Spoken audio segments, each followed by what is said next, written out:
வணக்கம். ஓம் தொலைக்காட்சி செய்திகளுடன் இணைந்திருப்பது கோபிகிருஷ்ணா கோஷிகா. பிதுர்களை வழிபடும் முக்கிய தினங்களில் ஒன்றான ஆடி அமாவாசை விரதம் எதிர்வரும் புதன்கிழமை அனுஷ்டிக்கப்பட உள்ளது. தை அமாவாசை, ஆடி அமாவாசை மற்றும் புரட்டாசி மகாலய பட்ச அமாவாசை ஆகிய முக்கிய அமாவாசை தினங்களில் பிதுர்களை வழிபட்டு தர்ப்பணம் செய்வது அவசியம் என சர்வதேச இந்து மத குரு பீடாதிபதியும் சபரிமலை ஸ்ரீ சாஸ்தா பீட குரு முதல்வருமான மகாராஜா ராஜகுரு ஸ்ரீ ஐயப்பதாச சாம்பசிவ சிவாச்சாரியார் தெரிவித்துள்ளார். ஆடி அமாவாசையின் முக்கியத்துவம் மற்றும் பிதுர் வழிபாடு தொடர்பில் அவர் இவ்வாறு விளக்கமளித்துள்ளார். ஓம் தொலைக்காட்சி நேயர்கள் அனைவருக்கும் சர்வதேச இந்து மத குருபடத்தின் இனிய வணக்கங்களும் நல்லாசிகளும். வருகின்ற 12/8/2026 புதன்கிழமை அன்று ஆடி அமாவாசை. மறைந்த பெற்றோர்கள், தாத்தா பாட்டி யாரெல்லாம் நம்முடைய குடும்பத்திலே மறைந்தார்களோ அவர்களை வேண்டி அந்த பிதர்களுக்காக செய்யப்படுகின்ற சிரார்த்தங்கள், தர்ப்பணங்கள், தானங்கள் கொடுப்பது போன்ற சிறப்பு. இது ஒவ்வொரு பிள்ளைகளும் அப்பாவோ அல்லது அம்மாவோ இல்லை என்றால் ஒவ்வொரு பிள்ளைகளும் செய்ய வேண்டும். அப்பா அம்மா இல்லாத இருவருமே இல்லை என்றாலும் இந்த தர்ப்பணங்கள், சிரார்த்தங்கள் செய்யப்பட வேண்டும்.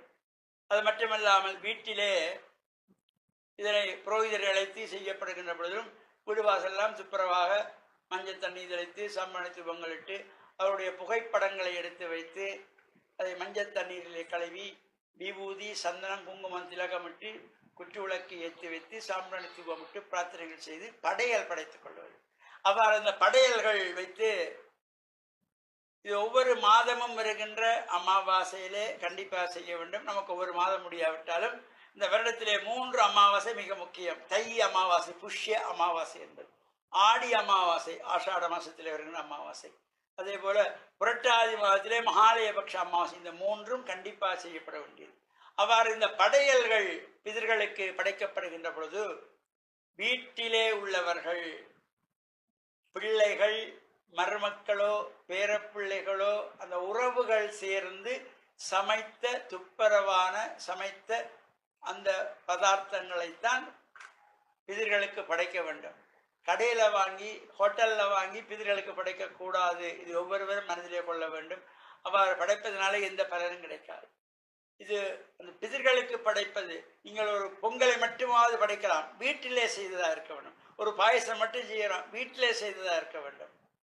அதாவது வீட்டிலே சமைக்கின்ற உணவுகள் மட்டும்தான் பிதர்களுக்கு படைக்கின்ற பொழுது மனம் மகிழ்ந்து கொள்வார்கள். வீட்டிலே செல்வ செழிப்பு எப்பொழுதுமே நிறையுமா. நாம் கடையிலே ஹோட்டலிலே வாங்கி வைத்ததை படைக்கப்படாது. உறவுகளுக்கு வாங்கி கொடுத்து கொள்ளலாம். வெளியில் எடுப்பிச்சு நாங்கள் வருகின்றவர்களுக்கு சாப்பாடு போடலாம். பிதர்களுக்கு படைக்கின்ற பொழுது ஒரு நாளும் கடையிலே வாங்கின சமைத்த உணவுகளை படைக்க கூடாது என்பதை ஒவ்வொரு மனதிலே கொள்ள வேண்டும். இந்த ஆடி அமாவாசையில எல்லோரும் தர்ப்பணங்கள் செய்து